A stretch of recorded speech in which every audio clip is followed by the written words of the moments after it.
जैसा कि लिखा है Matthew chapter 4 verse 1. Then Jesus was led by the Spirit into the wilderness to be tempted by the devil. उस वक़्त रूह यीशु को जंगल में ले गया ताकि इब्लीस से आजमाया जाए. और कौन यीशु को आजमाना चाहता था? कौन आजमाना चाहता था?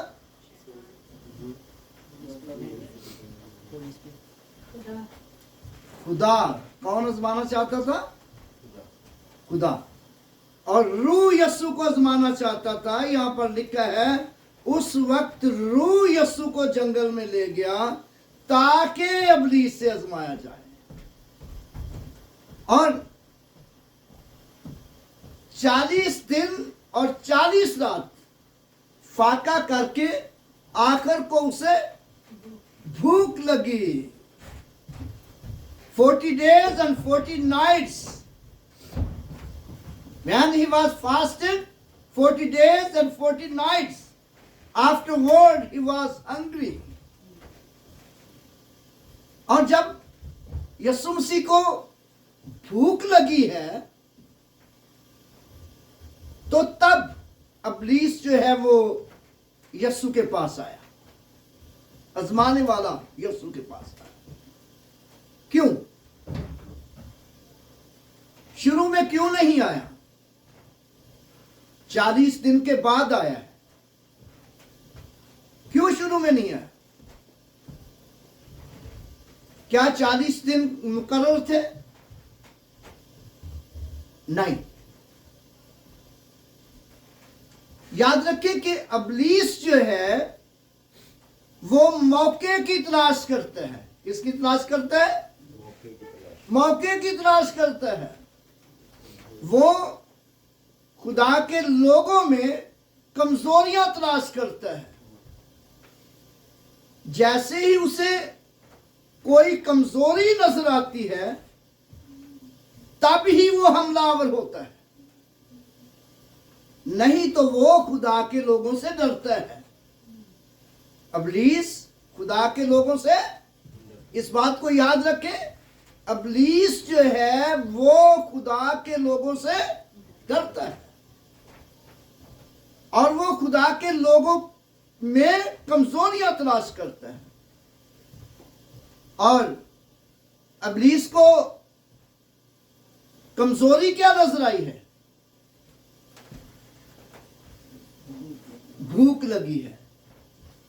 भूख जो है ये इंसान की इतनी बड़ी कमजोरी है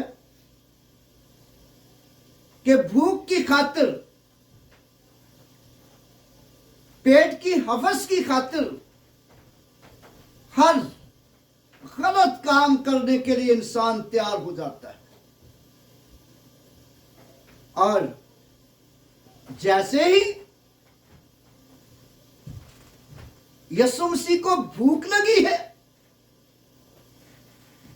तो इब्लीस जो है फौरन आ गया है. चैलेंज किया है. चैलेंज क्या है? If you are the son of God, command that these stones become bread. अगर तू खुदा का बेटा है तो इन पत्थरों को कह कि ये रोटियां बन जाएं. चैलेंज किया है उसकी रास्तबाजी पर, चैलेंज किया उसके इख्तियार पर, चैलेंज किया है उसके औहदे पर. अगर तू खुदा का बेटा है, अगर तू रास्तबाज है, अगर तू खुदा को प्यार करने वाला है, अगर तू बड़ी दुआएं करने वाला है, बड़ा रोजे रखने वाला है, तो इन पत्थरों को कह के रोटियां बन जाए. इब्लीस ऐसे ही चैलेंज करता है खुदा के लोगों को. आज भी दुनिया में ऐसा ही है. इब्लीस इंसानों में से होकर चैलेंज करता है. उस वक्त अबलीस यीशु को चैलेंज करने के लिए किस में से होके आया था? सांप में से, सांप में से होके आया। और अब वो इंसानों में से होके आता है और चैलेंज करता है। बहुत दफा शरीर लोग, शरारती लोग या ऐसे क्रिटिसाइज करने वाले लोग, वो खुदा के लोगों को चैलेंज करते हैं। अगर तू बड़ा खुदा का बंदा है तो ये करके बता, तू बड़ी दुआएं करने वाली है तो ये करके बता, तू दुआएं करने वाला है, तू खुदा खुदा करता रहता है, ये करके बता। इब्लीस चैलेंज करता है और लेकिन वीकनेस तलाश करता है, वीकनेस के बाद। और फिर लेकिन यीशु मसीह ने उसे मुंह तोड़ जवाब दिया है। यीशु मसीह ने उसे क्या दिया? मुंह तोड़ जवाब दिया। और क्या क्या कहा यीशु मसीह ने? Man shall not live only bread alone, but every word that proceed from the mouth of God. आदमी सिर्फ रोटी ही से जीता न रहेगा, बल्कि हर बात से जो खुदा के मुंह से निकलती है, यानी खुदा के कलाम से। और इंसान किसके साथ जिंदा रहेगा? खुदा के कलाम से। वो रोटी हमारे बदन के लिए जरूरी है, रोटी हमारे बदन के लिए जरूरी है, रोटी की जरूरत है। लेकिन जिसके कलाम पर हम भरोसा करते हैं, जिसके कलाम को हम पढ़ते हैं, जिसके कलाम के मुताबिक हम चलते हैं, और वो रोटी भी मुहैया करेगा, वो रोटी भी भेजेगा। जैसा कि हम मत्ती की अंजील उसके 6 बाब में पढ़ते हैं, और मत्ती की अंजील उसका 6 बाब और उसकी 31वीं आयत में लिखा है, इसलिए फिक्रमंद होकर ये न कहो कि हम क्या खाएंगे या क्या पिएंगे या क्या पहनेंगे, क्योंकि इन सब चीजों की तलाश में तो गैर कौमें रहती हैं, और तुम्हारा आसमानी बाप जानता है कि तुम सब इन चीजों के मुताज हो। बल्कि तुम पहले उसकी बादशाही और उसकी रास्तबाजी की तलाश करो, तो ये सब चीजें तुमको मिल जाएंगी, ये सब चीजें तुमको मिल जाएंगी। हालेलुया। खुदामंद खुदा वादा करता है कि फिक्रमंद होकर ये ना कहो कि हम क्या खाएंगे, क्या पिएंगे, क्या पहनेंगे। इन सब चीजों की तलाश में तो गैर कौमें रहती हैं, तुम पहले उसकी बादशाही की तलाश करो, तो ये सब चीजें तुमको मिल जाएंगी। इसीलिए यीशु मसीह ने कहा कि आदमी सिर्फ रोटी ही से जीता न रहेगा, बल्कि हर बात से जो खुदा के मुंह से निकलती है। यानी कि आदमी जो है वो खुदा के कलाम के वसीला से जिंदा रहेगा, ना कि रोटी के वसीला से, ना कि रोटी के वसीला से। और याद रखें कि जब हम खुदा के कलाम की पैरवी करते हैं, खुदा के कलाम के मुताबिक चलते हैं, तो फिर खुदा जो है अपने लोगों की फिक्र करता है, उनके खाने की, उनके पहनने की, उनके पीने की फिक्र करता है और मुहैया करता है। और फिर जब इब्लीस की बात नहीं बनी, उसे मुंह तोड़ जवाब मिल गया कि आदमी सिर्फ रोटी ही से जीता न रहेगा, बल्कि हर बात से जो खुदा के मुंह से निकलती है। जब उसे जवाब मिल गया तो फिर इब्लीस उसे मुकद्दस शहर में ले गया। कहां ले गया? मुकद्दस शहर में। Then the devil took him into the holy city, set him on the pinnacle of the temple, said to him, "If you are the Son of God, throw yourself down. For it is written,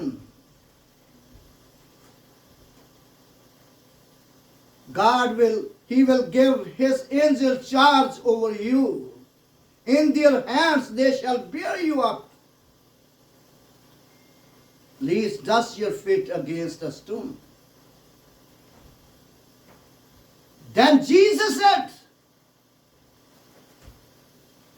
"It is written again, you shall not tempt the Lord your God." और लिखा है कि इब्लीस उसे मुकद्दस शहर में ले गया और उसे हैकल के किंगरे पर खड़ा करके उससे कहा, "अगर तू खुदा का बेटा है तो अपने ताई नीचे गिरा दे, क्योंकि तेरी बाबत लिखा है कि वो अपने फरिश्तों को हुक्म देगा सॉरी माफ कीजिएगा, वो अपने फरिश्तों को हुक्म देगा कि तेरी सब राहों में तेरी हिफाजत करे." कितनी राहों में? सब राहों में तेरी हिफाजत करे। वो तुझे अपने हाथों पर उठा लेंगे, ऐसा ना हो कि तेरे पांव पर पत्थर से ठेस लगे। और वादा है खुदा का किन लोगों के साथ? खुदा के लोगों के साथ। और वो पत्थरों में से भी गुजरेंगे तो उनके पांव को पत्थरों से ठेस नहीं लगेगी। हालेलुया। और वो मुश्किल तरीन जगहों में से गुजरेंगे तो उन्हें कुछ नहीं होगा। और यशाया की किताब में लिखा है, रेफरेंस मेरे ज़हन से निकल गया, यशाया की किताब में लिखा है कि तू सलाब को अबूर करेगा, तू फ्लड में से गुजर जाएगा, और तू बड़े बड़े पानियों में से गुजरेगा और वो तुझे नहीं डुबोएंगे, और तू आग में से गुजरेगा और आग तुझे आंच नहीं पहुंचाएगी। यानी कि तू मुश्किल आग में से गुजरेगा। क्यों आग नहीं आंच नहीं पहुंचाएगी? क्यों पानी तुझे नहीं डुबोएगा? क्योंकि खुदावंद आपके साथ है, खुदावंद आपके साथ रहेगा। आपको पता है कि सदरक, मीशक, अब्दुलनजू को कहां फेंका गया था? आग की भट्टी में। कहां फेंका गया था? आग की भट्टी में फेंक दिया गया था। और तो बादशाह जब दूर से देख रहा है तो बादशाह हैरानगी से देखता है, मैंने तो 3 लोगों को डाला था, चौथा कहां से आ गया? और उसकी शक्ल इलाजादे की है। और कितना बड़ा मौजसा। और वो 3 बंदे आग में डाले गए, आग की भट्टी में डाले गए हैं, लेकिन उनके साथ चौथा है, चारे आपस में फिर रहे हैं, खुदा की शुक्रगुजारी कर रहे हैं। आग नहीं आपको जलाएगी, पत्थर से आपको ठेस नहीं लगेगी, पानी नहीं डुबोएगा। अगर तू खुदा का बेटा है, अगर तू खुदा के साथ चलने वाला है, अगर तू खुदा की हजूरी में रहने वाला है, खुदा की हजूरी में रहने वाला है, और खुदा आप अपने लोगों की मुश्किलात में उनके साथ आ जाता है, उनके साथ आ जाता है।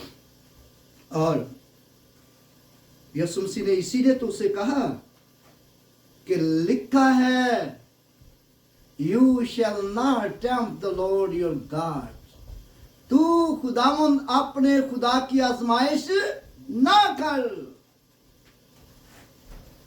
दानियल को, सदरक मीशक अब्दुलनजू को जब आग की झील में डाला गया है, तो उन्होंने कोई खुदावंद की आजमाइश नहीं की, लेकिन बड़े ईमान के साथ उसने बादशाह से कहा, बड़े ईमान के साथ उसने बादशाह से कहा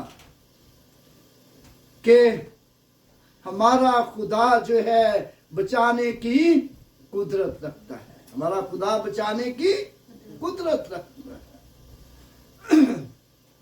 इसलिए मेरे भाइयों और बहनों, कभी हम खुदावंद अपने खुदा की आजमाइश ना करें, बल्कि उस पर भरोसा रखें, उस पर यकीन रखें कि वो हमारे साथ, वो हमारे साथ है। और फिर तीसरे हिस्से में जाकर हम देखते हैं,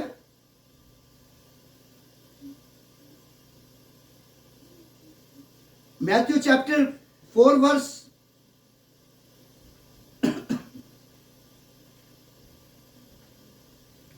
8. Again the devil took him up exceedingly high mountain, very high mountain, showed him all the kingdom of the world and their glory and all their greenery. Say to him, if you fall down and worship me, I will give you all these things, I will give you. लिखा है कि इब्लीस उसे बहुत ऊंचे पहाड़ पर ले गया और दुनिया की सारी सल्तनतें और दुनिया की सारी शान और शौकत, दुनिया की सारी ग्रीनरी यीशु को दिखाई। कहा कि अगर तू झुककर मुझे सिजदा करे तो ये सब कुछ मैं तुझे दे दूंगा, तुझे दे दूंगा। और इब्लीस जो है इंसान की आजमाइश सल्तनतें दिखाकर करता है, शान शौकत दिखाकर करता है, रुपया पैसा दिखाकर करता है, और हर अच्छी चीज दिखाता है, लेकिन देता नहीं है, दे सकता ही नहीं, क्योंकि उसके इख्तियार में कुछ नहीं है, वो दे ही नहीं सकता, उसके इख्तियार में कुछ नहीं है। सिर्फ उसके इख्तियार में बड़के हैं, ड्रावा है, खौफ है, कि जो वो खौफ डालता है लोगों के ज़हनों में। और यीशु मसीह ने क्या कहा? आए शैतान दूर हो, why with you शैतान, away from me, for it is written, you shall worship the Lord your God, and him only you shall serve him. और तू खुदावंद अपने खुदा को सिजदा कर और सिर्फ उसी की इबादत कर, और कुछ उम्मीद ना रख, और कुछ ना कर, भरोसा रख। इबादत कर और भरोसा रख, इबादत कर और यकीन रख, इबादत कर, ईमान में मजबूत हो, इबादत कर और ईमान में मजबूत हो। और लिखा है फिर इब्लीस उसके पास से चला गया।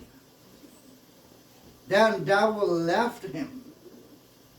Behold, the angel came and served him. और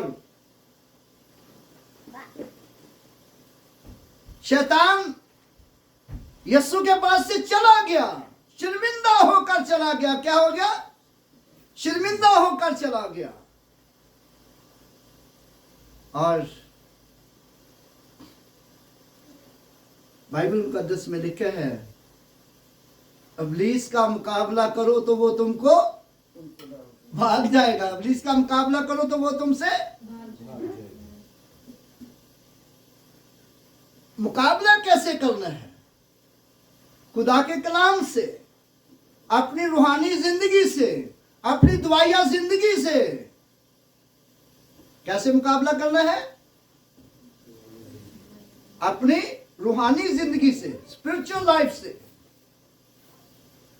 अपनी प्रेयरफुल लाइफ से, और खुदा के साथ वफादारी चलने से, और स्ट्रॉन्ग फेथ के साथ इब्लीस का मुकाबला करना है। तो इब्लीस भाग जाएगा। इब्लीस क्या होगा? भाग जाएगा, क्योंकि उसमें दाम ही नहीं है। वो ठहर ही नहीं सकता आपके आगे। आजमा सकते हैं, आजमाइश खड़ी कर सकते हैं आपके आगे, दूर दूर से तीर चला सकते हैं, लेकिन आपको हलाक नहीं कर सकता। लिखा है तब इब्लीस उसके पास से चला गया, और देखो फरिश्ते आकर उसकी खिदमत करने लगे। तो इब्लीस ने क्या कहा था यीशु मसीह को? तू अपने आप को नीचे गिरा दे, वो तेरी बाबत अपने फरिश्तों को हुक्म देगा। ये किसने कहा था? इब्लीस ने। वो तेरी बाबत अपने फरिश्तों को हुक्म देगा। लेकिन यीशु मसीह ने उसकी बात नहीं मानी, तो भी फरिश्ते आकर उसकी खिदमत करने लगे। और फिर दुनिया की सारी सल्तनतें, शान शौकत उसे दिखा दी, सब कुछ तुझे दे दूंगा। और यीशु मसीह ने कहा, ऐ शैतान दूर हो। शैतान जब दूर हो गया है, फरिश्ते आकर उसकी खिदमत करने लगे हैं। और फिर हम बाइबल मुकद्दस में बताती है कि जब यीशु मसीह सलीब तक वफादार रहा। कहां तक वफादार रहा? सलीब तक। और सलीब तक मजबूत रहा। और जब यीशु मसीह मर गया और जी उठा, और जी उठने के बाद मत्ती की अंजील उसका 28वां बाब जब हम पढ़ते हैं, तो उसकी जब हम 17 आयत पढ़ते हैं, मैथ्यू चैप्टर 28 वर्स 17 देखिए जरा। मैथ्यू 28 वर्स 17 देखिए जरा, एक आयत पढ़िए जरा। और उन्होंने उसे देखकर सजदा किया, मगर बाज ने शक किया। यीशु ने पास आकर उनसे बातें की और कहा, आसमान और जमीन का कुल इख्तियार मुझे दिया गया है। यीशु मसीह ने आकर उनसे, यानी अपने शागिर्दों से, अपने चेलों से, अपने हवारियों से आकर बातें की और कहा कि जमीन और आसमान का कुल इख्तियार मुझे दिया गया है। तो इब्लीस ने यीशु मसीह को क्या दिखाया था? दुनिया की सल्तनतें, दुनिया की शान शौकत, तो खुदा ने क्या दिया? आसमान और जमीन का इख्तियार, आसमान और जमीन का इख्तियार। हालेलुया, कितनी बड़ी बात मेरे भाइयों और बहनों। खुदा हम सबको ऐसी ही बरकत देना चाहता है जैसा कि कलाम मुकद्दस में लिखा है, जान देने तक वफादार रह। Revelation chapter 10 chapter 2 verse 10। भाई जी पढ़े जरा सा।